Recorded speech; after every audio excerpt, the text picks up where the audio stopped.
Նախ ես գործընկերներին եւ ձեզ պարոն Սարգսյան եւ փոխնախարարին մի հարց ունեմ, անընդհատ որ կրկնում ենք կրկնակի ստուգումից հրաժարվելու փաստը, ես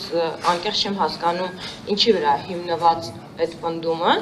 որովհետեւ իմ տղան 1 ամսից պետք է ինձ ծառայության մեկնի, վերջին 1 տարվա մեջ 3 անգամ ստուգում է անցել, այն պայմանում, երբ որ ոչ մի գանգատ չի հայտնել։ Ես չեմ պատկերացնում գանգատ հայտնելու դեպքում ոնց կարող է չլինի, վերջինն էլ 3 անցել ստուգումը, չեմ պատկերացնում ոնց է ասում մի անգամ արվում եւ հրաժարվում է, վերջին 1 տարվա մեջ երեխան 3 անգամ բույս ստուգում անցել։ Եվ այդ բոլոր ստուգումներն ուղարկվել են Պաշտպանության նախարարություն։ Երկրորդը, չկրկնվելով սոցիալական անհավասարության մասին գործընկերների հնչեցած կարծիքին, պիտի ասեմ, որ եթե գործընկերոջս Հայկի նախագծի հետ անհամերաշխ եմ եւ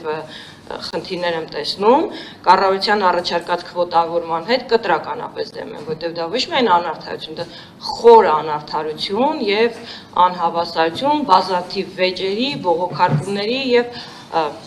լուրջ խնդիրների արդյունք է բերելու։ Բայց ես մի կարևոր հարց ունեմ ձեզ, իմ գործընկերոջ նախագծի գլխավոր մեխը իմ պատկերացմամբ ամբողջ մեխը այս նախագծի նրանումն է, որ 1 ազատված զինծառայողի փոխարեն մենք ունենում ենք 3 պայմանագրային զինծառայող դրա վճարած գումարի դիմաց աշխատանքի վերցնելով։ Պարոն Սարգսյան, եղել է իրավիճակ ձեր հիշողության պրակտիկայի մեջ, որ օրինակ 4000 քաղաքացի եկել են Պաշտպանության նախարարություն, ասել են մենք ցանկանում ենք դառնալ պայմանագրային զինծառայող եւ մենք այդ 4000 քաղաքացուն պայմանական ասել ենք մենք չունենք գումար, որ ձեզ վերցնենք զինծառայության։ Ինչ հետաքրքիր է նման իրավիճակ եղել է։ Սկսեմ վերջից, բնականաբար նման իրավիճակ չի եղել եւ չի էլ կարող լինել։ Ավելին ասեմ, սրանից առաջ պարոն Սարգսյանը, երբ որ հնչեցրեց մոտակված թվերը շարքային պայմանագրային զինծառայողների, նույնիսկ ավելին ստացող զինծառայողներ կան, ովքեր մարտական հերթապահություն են իրականացնում, այսինքն գումարի խնդիր երբեք Պաշտպանության նախարարությունը չի ստեղծել եւ պայմանագրային հիմունքներով ծառայություն անցնելու ցանկացողների համար որևէ խոչընդոտ չի ստեղծել, եթե իրենք բավարարել են օրենքի պահանջներին եւ այն չափորոշիչներին, որը վերաբերում է առողջությանը, մի շարք այլ հանգամանքներ։ Հաջորդը, ինչ վերաբերում է քրեական պատասխանատվություն սահմանելուն այն դեպքերում, երբ որ անձը հրաժարվում է փորձաքննության ենթարկվելուց կամ փորձանմուշ ներկայացնելուց, սա վերաբերվում է ըստ ինձ այն դեպքերին, նաեւ քննարկումների արդյունքում, երբ որ անձի վերաբերյալ արդեն իսկ կայացվել է որոշում, որով ինքը ճանաչվել է կամ ոչ պիտանի կամ տարկետում եւ առկա են եղել բավարար օպերատիվ կամ այլ տեղեկատվություն կամ քրեական վարույթ նախաձեռնելու համար հիմքեր, որ տվյալ անձը ինչ հանգամանքներում օրենքի խախտմամբ է ազատվել եւ անհրաժեշտություն է ծագել իրեն վերափորձաքննելու եղանակով բարձել ինքը հիվանդ է թե ոչ, այս պարագայում անձը իր իրավունքից օգտվելով եւ օրենքի բացը ճակերտավոր այդ հնարավորությունը օգտագործելով ասել է, որ ես չեմ ցանկանում դրանցից փորձաքննվել, մի անգամ արդեն փորձաքննվել եմ կամ բժշկական հանձնաժողովի համապատասխան եզրակացություն բավարարվեք դրանով եւ իրավապահ մարմինները ոչինչ չեն կարողացել անել։ Կարծում եմ սրան է վերաբերում, իսկ քվոտավորմանը, երբ որ դուք ասում եք կտրուկ դեմ եմ, իհարկե ձեր իրավունքն է դա, բայց մենք քվոտավորելու ենք մոտավորապես, այս բանը ես չեմ կարող վերջնական ասել, թե ինչ ձևով կիրականացվի, նախ յուրաքանչյուր զորակոչի մենք որոշելու ենք, թե քանի մարդու վրա է տարածվելու։ Եվ այս բանին մեզ մոտ մեր փոխում կա միտք, որ սա որոշակի կատեգորիայի անձանց վրա կարող է տարածվել, այսինքն ինչ-որ մարդիկ, օրինակ, կրթության բնագավառում, օրինակ եմ ասում, մարդիկ, ովքեր այսինչ ֆոկուս խմբին են պատկանում եւ այս մարդկանց նկատմամբ հնարավորություն տրվի, որ օրինակ եմ ասում, այսինքն սա, եթե օրենքը ընդունվի, եթե բանը արդեն հասնենք այնտեղ, որ պետք է ընդունվի օրենքը, մենք կառավարության կարգը մշակելիս պետք է հաշվի առնենք, թե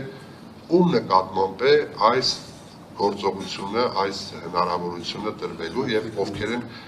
ծառայությունից օգտվելու։ Հնարավոր է լինի դեպքեր, որ տվյալ զորակոչի ընթացքում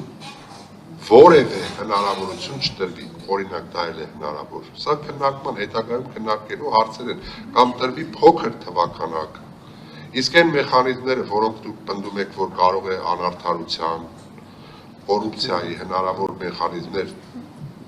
ծնեն, ստեղծեն իրավիճակ, որ մարդիկ նաև անարդարության զոհ դառնան, դրա համար էլ մենք պետք է աշխատենք, օրինակ էլի կրկին դարձյալ ես օրինակը բերեմ, մենք ունենք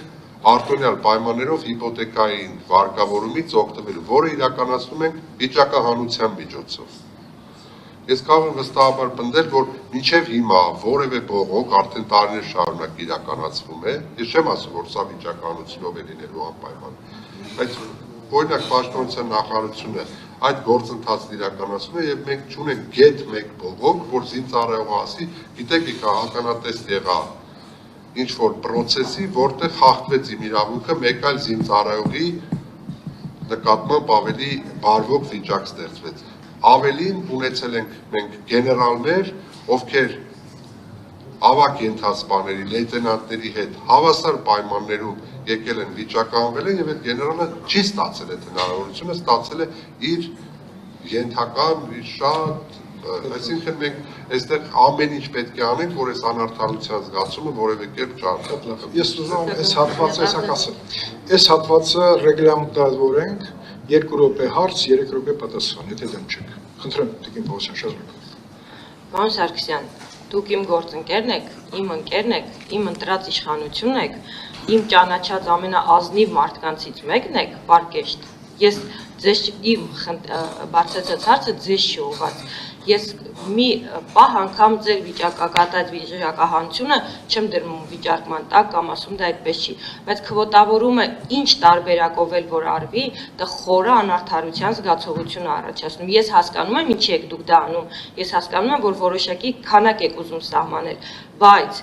այս պարագայում էլ արդեն գործընկերոջ վերած նախագիծը անիմաստ է դառնում։ Այսինքն, եթե տարեկան ընդամենը 10 հոգի է կարողանալու օգտվի դրանից, օրենքի նախագիծը անիմաստ է, որովհետև այդ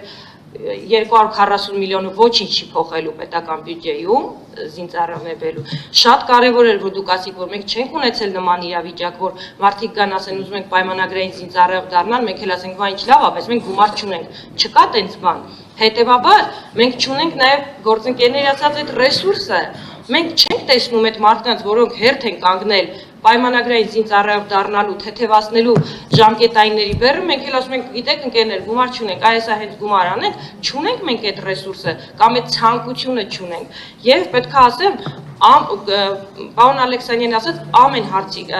խոսքի հետ համաձայն եմ, որովհետև եթե մենք ուզում ենք չգնան երկրի, չբացակայեն, չփախնեն բանակից, միայն դա մի ճանապարհ կա, գրավչությունը բարձրացնելու, նվազեցնելու այնտեղ ռիսկերը, որը տեսնում է ծնողը երեխայի համար, տալ այնպիսի արտոնություններ, որ ես ասեմ, իմ տղան ընդունվել է դեկտեմբերին Ճապոնիայի պոլիտեխնիկական համալսարանը, երեխու IQ-ն 140 է, ամենաբարձր գնահատականները ստացել, որոշում է կայացրել, որ ինքը հիմա գնում է բանակ։ Ասում է, ես չեմ ուզում հետ գամ սովորելուց եւ գնամ 26 տարեկանում, ես հիմա եմ գնում բանակ։ Մենք իր որոշման հետ համաձայն ենք, բայց պարոն Ալեքսանյանի ասած հիանալի ծրագրավորող է երեխան։ Ինքը 2 տարի հետ անկնում բոլոր այն ընկերներից, որոնք առավելություն են ստանալու։ Այս ասած, այսինքն այս խնդիրները մենք պետքա միայն գրավչության բարձրացման արդյունքում անենք։ Մենք ունենում ենք երեխաներ, որոնք գնում են սովորելու դրսում top 50 համալսարաններում, ունենք ստատիստիկա 20-ից 1-ն է գալի։ Դա սարսափելի թիվ է։ 20-ից 1-ը որ չի վերադառնում այն 19-ը չեն գալիս, 19-ի հետ գնում են նաև իրենց ընտանիքները։ Ես պարոն նախարարին եմ առաջարկ արել, եկեք top 100-ում սովորած բոլոր երեխաներին, ասենք 5 տարի աշխատի երկրում, ազատում է զինվորական ծառայությունից։ Իր ընտանիքը կմնա այստեղ։ Ինքը մեր հնան կզարգացնի, գումար կանի, արտագաղթ չի լինի։ Այսինքն լուծումները ոչ թե մենք պետք է գումարի ձևով անենք, մենք պիտի միայն խրախուսման ու արտոնությունների ձևով լուծենք այս հարցը։ Թե չէ որ խնդիր կա, եւ պարոն Սարգսյանի հետ եմ համաձայն, եւ ձեր բոլորի հետ համաձայն եմ, այդ խնդիրները կա, բայց ես տարիներ շարունակ Հայկի հետ աշխատելով ասել եմ ամեն ինչի հետ որ դու ասում ես համաձայն եմ, բայց սա չի լուծման տարբերակ այդ խնդիրն է։ Սա միայն խորացնելու է կոռուպցիան, թանկացնելու է, խորացնելու է կոռուպցիան, ել ավելի արմատներով մտնի, հարցը չի լուծելու, արտագաղթը շատանալու է։ Եվ մի վերջացնեմ ես էլ Երբ մենք ասում ենք, որ 70%-ը չի ծառայում, պարոն Սարգսյանն ասում է 30-ն է ծառայում, վստահեցնում եմ ձեզ, 70-ի թիվը չի կրճատվելու, 30-ից են կորուստ ունենալու։ Այսինքն այն մարդիկ, ովքեր շանս են տենալու, օրինական ասելու, մի հատ էլ ասելու, գնացեք կպեք ձեր գործերին, ես վճարել եմ, օրինական ազատվել եմ, մենք կորուստ այդ 30%-ից ենք ունենալու։ Այն 70-ն իր որոշումը կայացրել է, չի ծառայելու արդեն։ Շնորհակալություն Տիկին Պողոսյան, Գեղամ Մանուկյան։